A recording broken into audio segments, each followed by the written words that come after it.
Salam alaikum, dans cette vidéo on va parler des mensonges proférés contre notre Créateur, Allah le Puissant. Des actes et des paroles mis en avant par les serviteurs d'Allah, et qui peut entraîner la colère de notre Seigneur. Mais, quelles sont ces soi-disant paroles mensongères qu'on peut retrouver de nos jours dans notre société? Premièrement, toutes les paroles d'Allah sont véridiques, et même prouvées scientifiquement.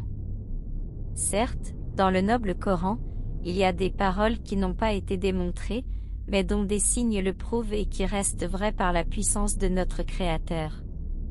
Des paroles d'Allah à jamais prendre à la légère, comme soi-disant une imagination que les musulmans y croient.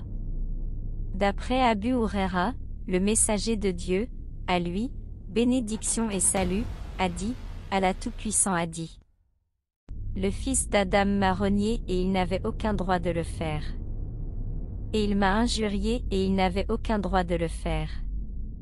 Pour ce qui est de son renoncement, il dit, il ne me refera pas encore comme il l'a fait en premier, me ramener à la vie après ma mort, et la création initiale de l'homme ne m'est pas plus difficile que sa création prochaine.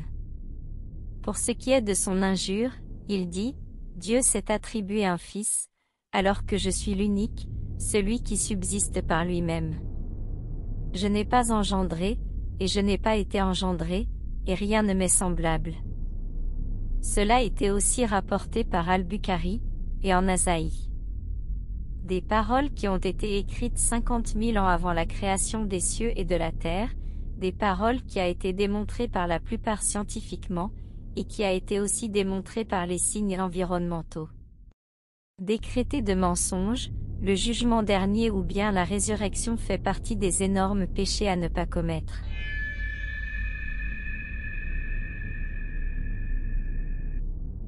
Deuxièmement, malgré les fautes, les défauts et les erreurs qu'un serviteur a pu commettre durant sa vie, Allah le Très-Puissant pardonnera par sa miséricorde ces malfaiteurs par un acteur incroyable qu'un serviteur a pu faire durant sa vie.